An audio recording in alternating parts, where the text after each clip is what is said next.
Scrolling text is nothing new. It's at the end of almost every Hollywood movie, giving credits to the producer and director, all the way down to the grip, caterers, and the assistant to the assistant to the assistant. Then there's crawling text. Ever since Star Wars made its debut, crawling text has been all the rage.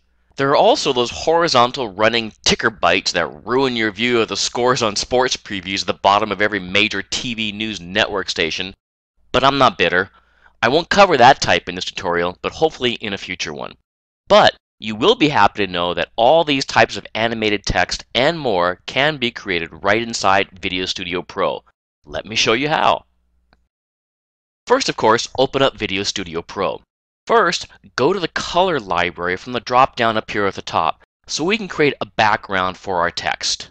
I need to do this especially if I add other video after this, since VideoStudio will not allow me to leave any blank areas here. You can certainly use a video clip or an image as a background, just be careful about it interfering with the actual text. Now go to the title library. You will notice the very first choice in the library is a scrolling text preset. Drag and drop it into your title channel in the timeline. Extend the background out to the length of the text by selecting it and grabbing the right side like so. It should snap to the end of your other clip automatically. Now, since the length will designate the speed of the scrolling text, we may adjust the length again later. Now, double-click the title clip in the timeline to see it in the preview window. Then, double-click it in the preview window to enter the edit mode for the text. Now we can click and drag to highlight the text and replace it with our own, which is what I'll do now.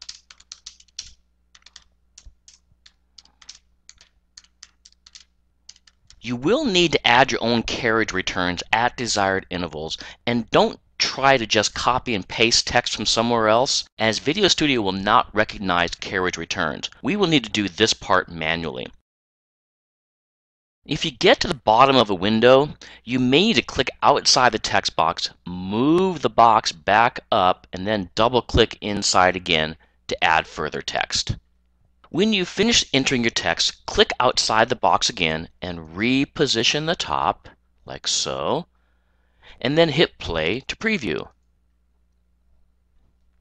Your scrolling text will begin off the screen at the bottom and end off the screen at the top. Now, as I mentioned, playback speed will depend on the length. Drag out the clip on the timeline to slow it down, and do the opposite to speed it up.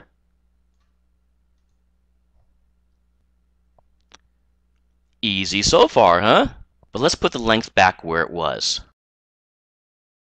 Now, if you want to make it look like the Star Wars crawling text, do the following. Since there is no preset or tools to skew the text the way we want it, go to File, Project Properties, and under Edit File Format, choose Microsoft AVI Files. This will produce the highest quality non-drop frame format, and click OK again, and then under the Share tab, go to Create Video File, Custom, and name your file. Alright, now delete what you already have in the title track and import the clip you just saved. Make sure you go to Video, click the Manila folder, find the file you have, open, and now drag this movie clip down to an overlay track. If you want to, you can preview it by hitting play, but notice it's a little small. That's because it's not full screen. Right-click on the preview of the video clip and choose Fit to Screen. Now play it, and it should play full screen. Alright. In the Edit panel that shows up automatically, choose Show Grid Lines. Now grab the middle handle at the top here and drag it straight down. And then you're going to see two small green squares on each corner. Pull those in towards the center. Don't go too far or it'll make it look unnatural. And then rewind and play it back. So, are we having some fun yet? Thanks again, and I'll see you in another Corel video tutorial.